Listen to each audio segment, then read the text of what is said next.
It's Monday the 23rd of August 2021. I'm back on Hadrians Wall, or running along Hadrians Wall. I'm heading eastwards from Housesteads this afternoon. Just see this is another section, well, not that I've been on very much at all, but this is a section I certainly haven't been on before. So I'm going to probably do about 6 kilometres out and then 6 kilometres coming back, something like that. I hope to get up to the heights up here and see a few of the guard towers and the mile towers that were posted along the Hadrian's Wall by the Romans originally in the original building. So that's looking back to the hill at Housesteads. There's a big Roman fort that's on the other side of that hill. Yes, a lovely day today. It's been a bit wet recently and I was expecting it to be cold and damp today, but far from it. Okay, so just a kilometre in, just reached the first rise, and there, that gives you an idea of where I'm next gonna. So a little smaller rise followed by a bigger one. Try and get to the top of that. There's Northumberland, and then to the north of me is Northumberland National Park. So here we go, down into this big dip. Okay, so that's that climb done. Here's the next one up ahead. I think that's the tallest part on this climb. A few people walking along here, haven't seen any other runners. So far so good, but the view's really nice as ever. So here I'm just about 2¼ kilometres in. So I'm getting to my first rise, first trig point. You can see the lock or the tarn there, and then Housesteads, where I came from over there on the wall. So yeah, that was quite a big climb getting up here, very steep. That's the exciting thing about this middle section of Hadrian's Wall. Very interesting and just a real challenge, because not only is it difficult to walk up, it's also difficult to run down. So if you're trying to do a walk or run like I'm trying to do, it's really very technical, and you really have to watch your step going downhill. So you have to take it easy really on all terrains.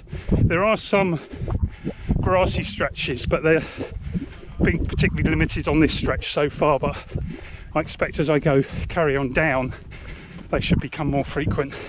Of course I will come back up this way because I couldn't find a circular route. So there's the trig point, nice point around here for doing mapping. And I'm just going to go and find this first tower and let you know what that is. So you see this is Sewingshields. So this is the rise here. You can see just the remnant of the tower there, the cup tower, and then the view towards the Scots and the Picts, causing disruption from the north. So I'm going to carry on down here now, and probably for another couple of kilometres, and then I'll turn around. This bit here is much more resembling a ridge with the drop off down there, and a much more gentle slope on this side of it. Try and walk up it, you won't find it quite so gentle. So here's another section of the wall. A nice long section here that survived a millennia.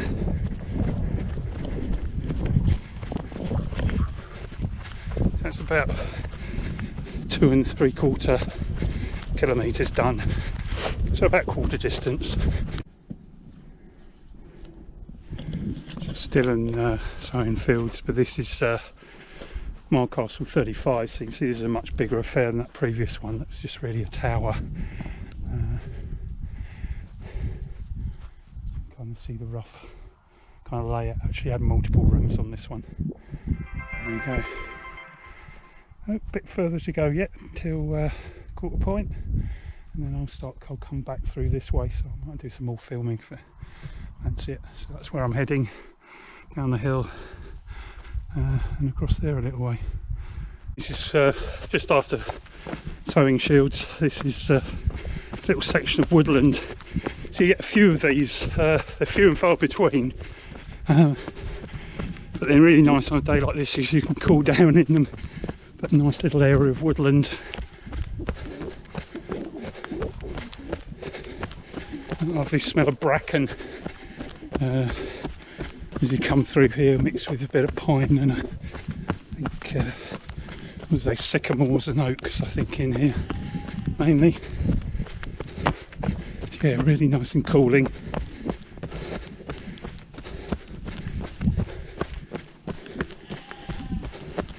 So you can see, even on this is probably the best bit of path I've been on. Even this is pretty windy and you've got to watch out for the rocks that will trip you up. So we're just coming through this farm area here.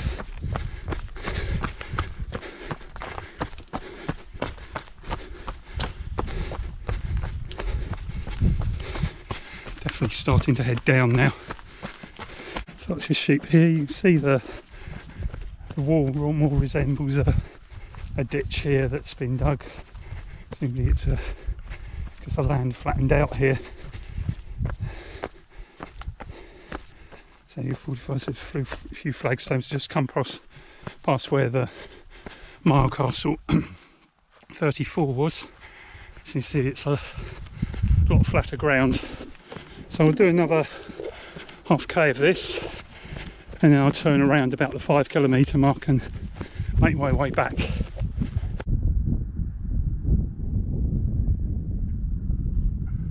So I've been coming along this flat section for about a kilometre. So I'm going to turn around here, just opposite that little tarn there. See, it's a little bit flatter. I mean, it's not easy going still because the ground's quite broken up, but it's actually good fun because it makes you think. Yeah, you can't take your eyes off just in front of your feet for a second, because otherwise you'll trip. I only had one trip so far, but I haven't done the Superman yet, so that's all good. Yeah, so I'm going to head back now. It's starting to get late, not too late, but I can feel the evening temperature kind of closing in a little bit.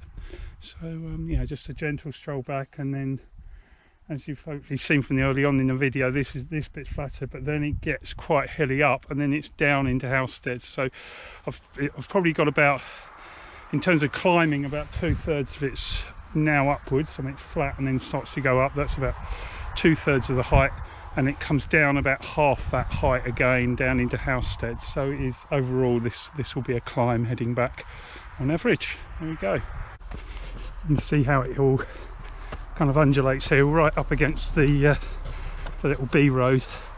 I'm going to go through those woods in a minute. About 8 kilometres in.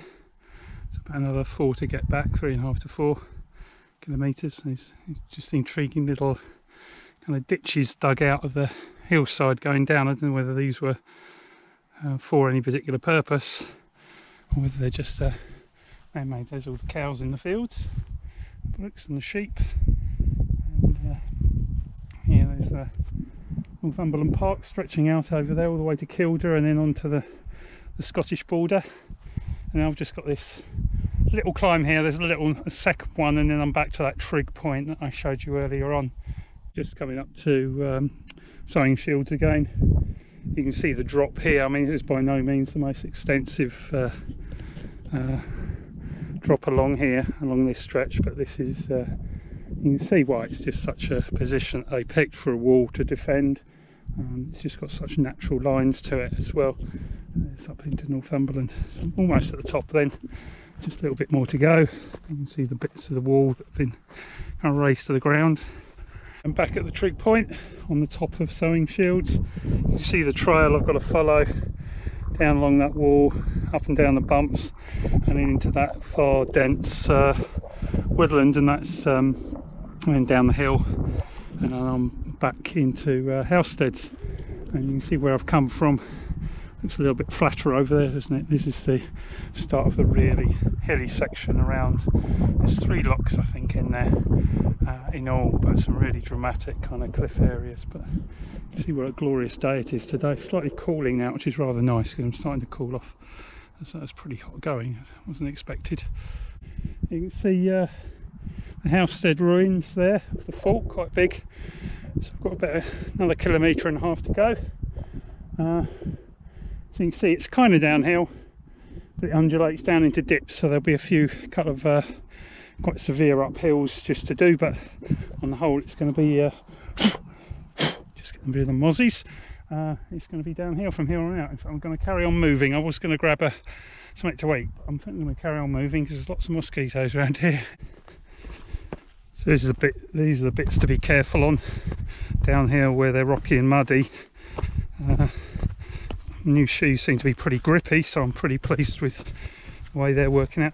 Just a quick update, keep an eye on my feet on the coronavirus. So towards the end of August now, lockdowns have pretty much gone in the UK and Netherlands, but the cases are still relatively high, particularly amongst under 30s.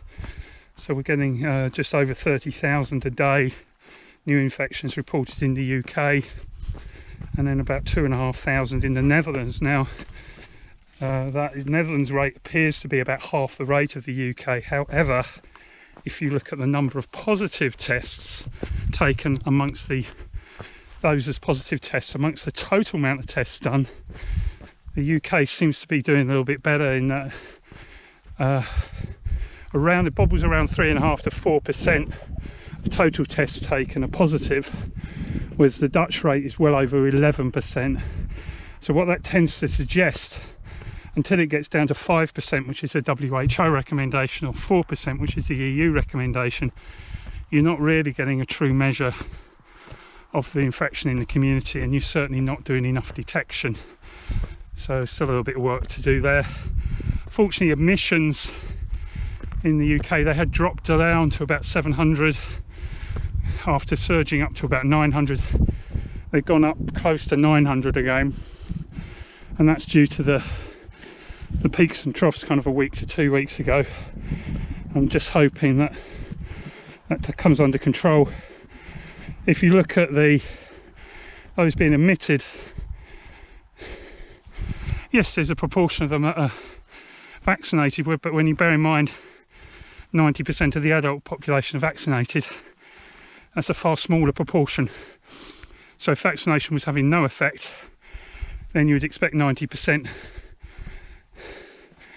You'd expect that much higher proportion of vaccinated people. You expect it to be nominally 90%.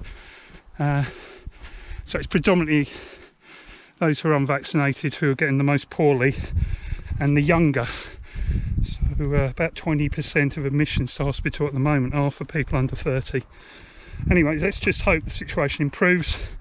16 and 17-year-olds are now getting their jabs, and hopefully while school's out, it will kind of curtail some of the bigger infection leaps in amongst school, particularly teenagers, younger teenagers. So there's Nagburn Gate, so one way through Hadrians Wall. There's Housesteads here, and that's where I've just come from that direction, heading back over here. So a little jog up the hill and then back down again, back to the visitors centre.